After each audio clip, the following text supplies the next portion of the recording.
Brought to you by GTA, your island, your network.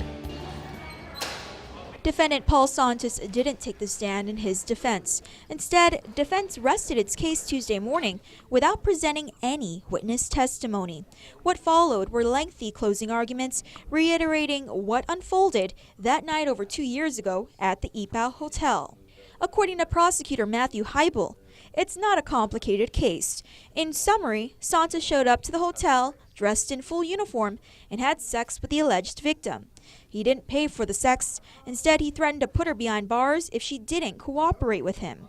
When interviewed by FBI, Santos changed his story, first denying the allegations and later admitting to the sex before telling the feds he was part of a sting operation.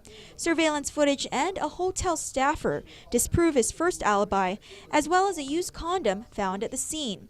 Earlier in the trial, police officers testified there was no sting operation, and even so, Santos was out of jurisdiction. You've got all the photos, you've got all the surveillance video, you've got some of the physical evidence, you've got the used condom, you've got the phone, you've got the text message, you've got all of these things.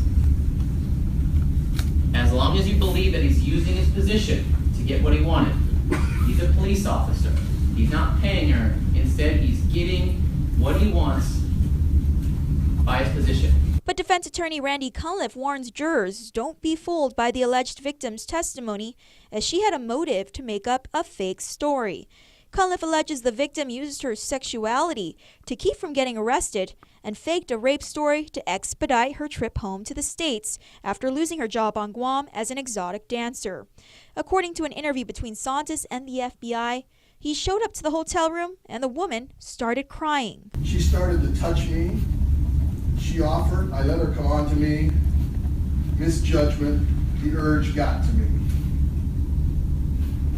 And he said, after I didn't take her to the precinct, what am I going to do? Arrest her now? Paul Santos was stupid. There's no doubt. Cunliffe maintains the sex was consensual, and there was no evidence to prove the sex was as violent as the alleged victim recalled. Jurors are now in deliberations. Reporting for Guam's News Network, I'm Crystal Paco. Brought to you by GTA, your island, your network.